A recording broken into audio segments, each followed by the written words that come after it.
You think you're lazy. You think you lack discipline, willpower, motivation, that there's something fundamentally broken about you because you can't just do the work. You've tried every productivity hack, downloaded every app, made countless promises to yourself that tomorrow will be different, and yet here you are again, scrolling through your phone at 11 p.m. with a deadline tomorrow, hating yourself for the exact same pattern you swore you'd break. Here's the truth that will completely shatter how you see yourself. Procrastination has absolutely nothing to do with laziness. It's not a character flaw. It's not weakness. What you're experiencing is your brain's sophisticated emotional protection mechanism against a specific psychological threat. And nobody's telling you what that threat actually is, because the productivity industry makes billions keeping you believing the lie. Today, we're examining the real neuroscience and psychology behind why you procrastinate, what ancient philosophers understood about this struggle, and the exact strategies that research proves actually work. By the end of this video, you'll understand yourself in a way that changes everything. This isn't another 10 productivity tips, but this is the truth about what's really happening in your brain. The lie you've been sold.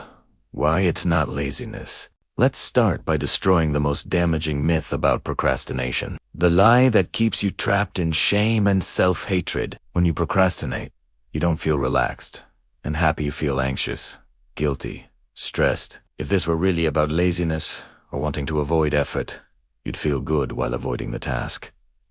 But you don't. You feel terrible. Dr. Tim Pychyl, a psychologist who's spent over 2 decades researching procrastination at Carleton University, discovered something that changes everything. Procrastination is not about avoiding work, it's about avoiding negative emotions. When you look at a task and feel overwhelmed, anxious, afraid of failure, worried about judgment, or uncertain about your ability to do it perfectly, your brain interprets these emotions as threats. And what does your brain do with threats? It avoids them. Here's the neuroscience. When you think about starting that difficult task, your amygdala, your brain's ancient threat detection system, fires up. It floods your system with cortisol and anxiety, treating the emotional discomfort like a saber-toothed tiger. Your prefrontal cortex, the rational part of your brain that knows you need to do the work, gets hijacked by your limbic system's emotional survival response. You're not choosing to procrastinate. Consciously, your emotional brain is making that choice for you, trying to protect you from psychological pain. Research published in the journal Personality and Individual Differences found that procrastinators have higher levels of stress, anxiety, and depression, not because they're lazy, but because they're caught in a cycle of avoiding emotional discomfort, which creates more emotional discomfort, which reinforces the avoidance pattern. You're not weak. You're trapped in a neurological loop that has nothing to do with willpower or character.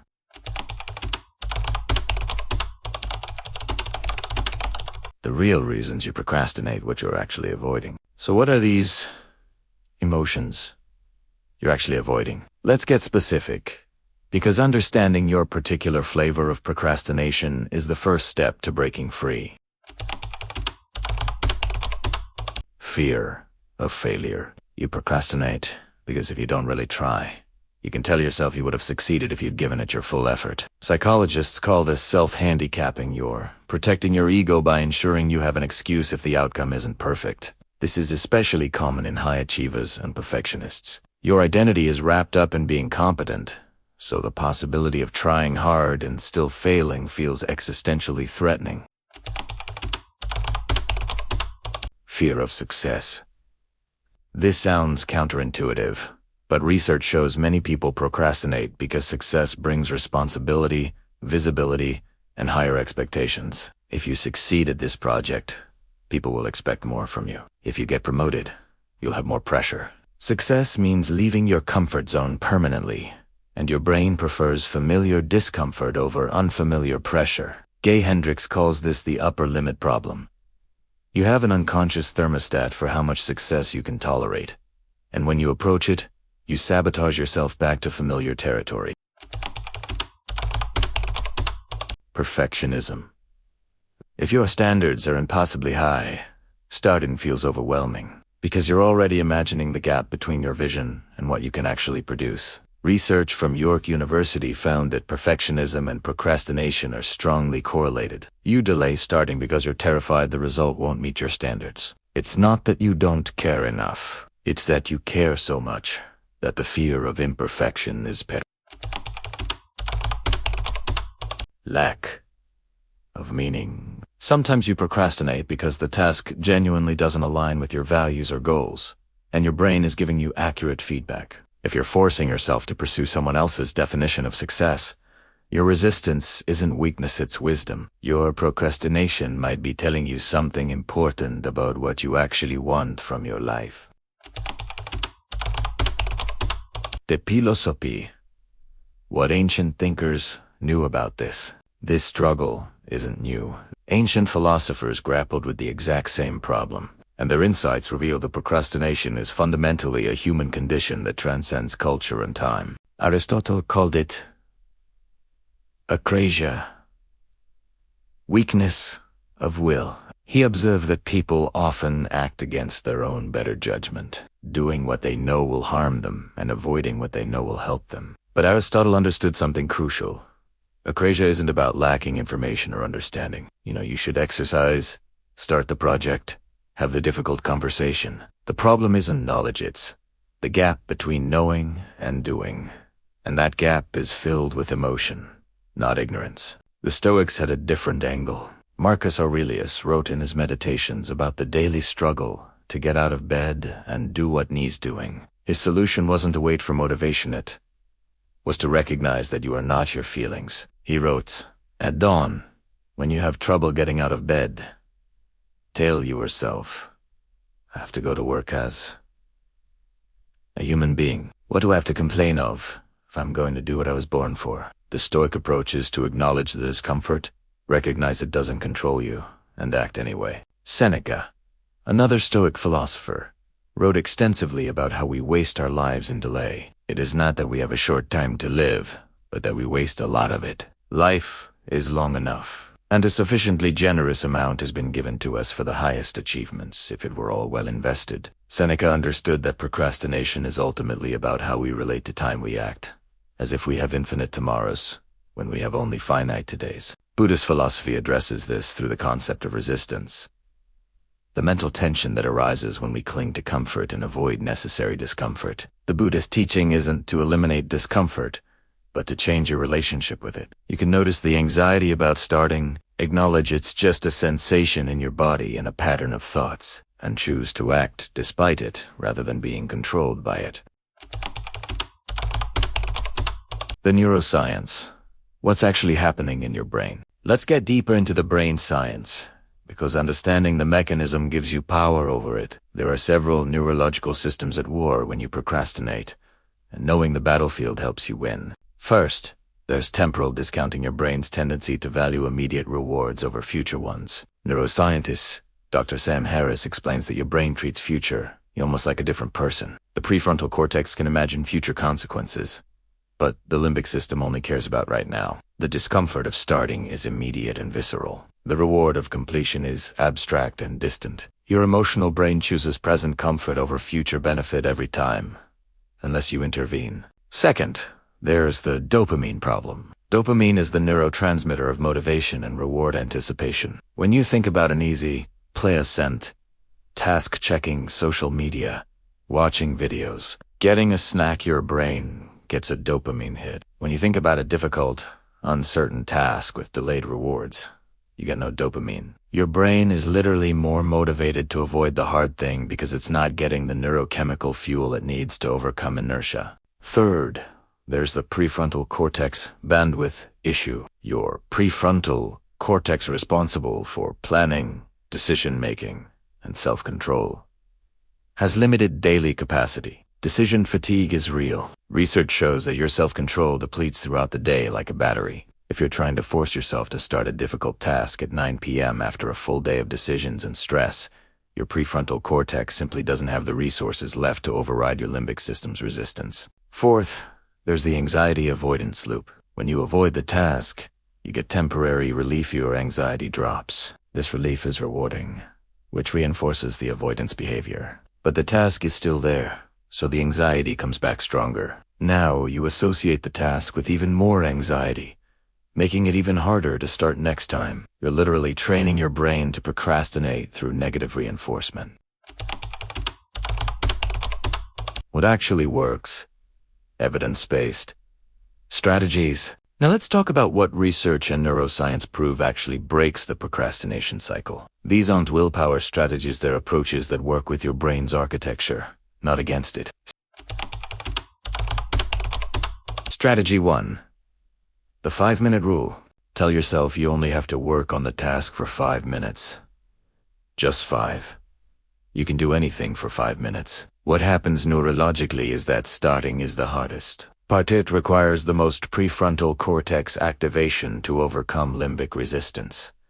But once you're 5 minutes in, you've built momentum. Your brain shifts from threat mode to task mode. The anxiety often dissipates once you're actually doing the thing. Most of the time, you'll keep going past 5 minutes. And even if you don't, 5 minutes of progress is infinitely more than 0. Strategy 2.